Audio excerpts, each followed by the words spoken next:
கையில் மருந்து கிண்ணம் ஏந்திய கருணை கடல். வைத்தீஸ்வரன் கோயில் அன்னை தையல் நாயகி.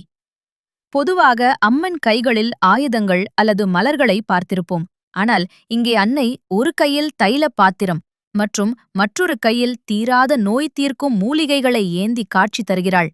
தன் பிள்ளைகளுக்கு நோய் வந்தால் அன்னைக்கு தாங்காது என்பதற்கு இதுவே இங்கு அன்னை சன்னதியில் வழங்கப்படும் திருச்சாந்து உருண்டை வெறும் பிரசாதமல்ல, அது ஒரு மகா மருந்து. சித்தாமிர்த தீர்த்தம், விபூதி, சந்தனம் மற்றும் அன்னையின் புனுகு தைலம் கலந்த இந்த உருண்டையை உட்கொண்டால் தீராத வயிற்றுவலி, தோல் வியாதிகள் மற்றும் நீண்டகால நோய்கள் நீங்கும் என்பது காலம் காலமான நம்பிக்கை. மருத்துவத்தின் தலைவி. இறைவன் வைத்தியநாதராக கரும வினைகளை அறுக்கிறார் என்றால் அன்னை தையல் நாயகி அந்த வினைகளால் உடலடைந்த வேதனையை தன் அன்பெனும் மருந்தால் ஆற்றுகிறாள். செவ்வாய் பகவானே தனது பிணி நீங்க அன்னையின் பாதம் பணிந்து நலம் பெற்ற தலம் இது. சிகிச்சைகள் பலனளிக்காத நேரத்திலும் அறுவை சிகிச்சைக்கு அஞ்சுபவர்களும் அன்னை தையல் நாயகியை சரணடைந்தால் அவள் தனது தைல பாத்திரத்தில் உள்ள மருந்தால் அற்புதம் நிகழ்த்துவாள்.